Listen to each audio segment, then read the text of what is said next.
Hello everybody, welcome back to CKP Tronics. This is a video where I'm going to show you guys how to change the battery in a Volkswagen Golf. Very good. Which clearly has a dead battery. So first thing you want to do is get yourself a new battery.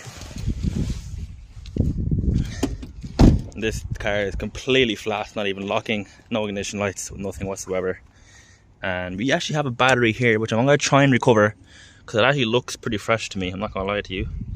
But we can also see it's also not even very poorly maintained, in the sense that it's not even secured into the car, and it's also completely dead. So first thing you need is a battery, obviously.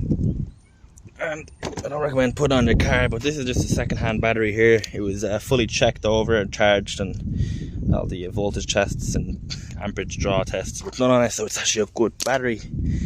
And we're just going to replace that today. So you need some basic tools. Typically that bolt down there is a 13mm.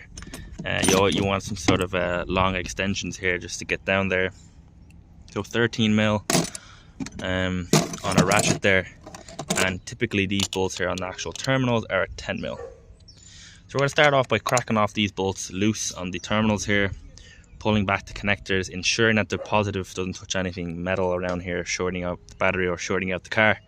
That negative can just be tucked in behind here just to get it out of the way.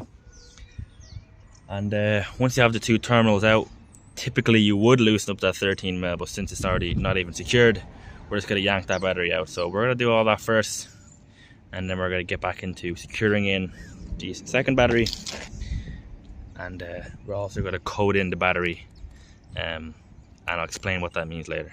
Okay, so we got the battery removed, and you can see we have a nice wide tray here to support a range of batteries of different sizes, and we also have this bracket here, the 13mm, which is actually hand tight.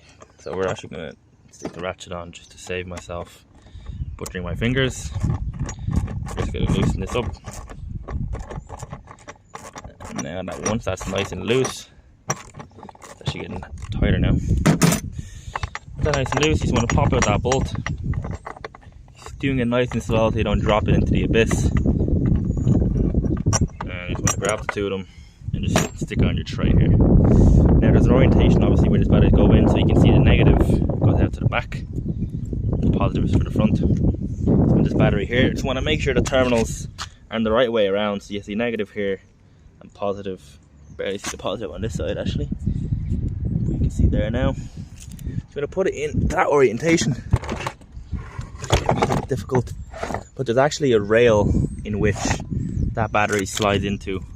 Don't know if you can see that there, but it actually just ensures that even when it's not fastened, it's on a rail and it can't actually be lifted up. You can see it right there. So we're going to first off put the negative terminal on. What I like to do usually is get our ratchet or wrench here and just bang down onto the terminal. You might prefer to use a rubber mallet, but this is always handy, so obviously. So just bang that down until the terminal is flush with the actual connector, and same with the positive terminal. Just bang that down, and they're now good. A bit further down would be ideal, but they're not going anywhere once they're tightened down. So I'm going to tighten down these two terminals here, and then we're going to get into fastening the 13mm bolt that's down there as well. Okie dokie, so we have the battery in terminals. I haven't tightened them down yet, I'm actually going to keep them loose for the moment, but we're actually just going to show you which orientation this bracket goes in. So they should have little tabs sticking out on the side. That faces away from the battery, and the full kind of bit there faces towards the battery. And you just want to hand tighten in that bolt to get some threads going so it doesn't spin off and come off on you. And just drop down your extension bar. And there's no Newton meter spec really. I mean, I assume there is, but it's a battery, like you're not going to harm it by clamping down onto it. So you just want to do it to a state where it's hard And once it starts getting hard, you just want to do a few more turns until it's really tight and the battery is not going nowhere compared to the last time it was done. So now we're tying up these terminals, start up the car, and we're going to then coat in the battery, which this is actually a second-hand battery, so it's actually probably not a good idea because it might overcharge the battery. But we don't know what kind of state it was in. This battery here is completely dead, so it is a bit of an awkward one, which is why I recommend always getting a new battery.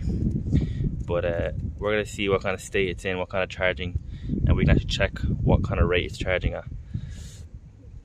And but yeah, I'd suggest just getting a new battery. It's much easier. You just call in the battery and then you could forget about it. But we pop this out. That's just a breather for BMWs. Volkswagen hasn't done that really, so I'll leave that in. No harm. Yeah, let's tie on the terminals and get this car started. Now that we've tied down the terminals and they're nice and secured, you don't want to tie them down to oblivion where you're actually strip the bolts, because they're not the. This is actually, I believe it's lead. I don't think it's lead, but it's definitely a soft material. But you just want to do to the point where they're actually not moving when you give them a bit of a pull. So now everything now fastened down. We're going to take all our tools out. Just pop them on the floor there. And we'll just close the bonnet. And then the car's good to go. It's good to be started.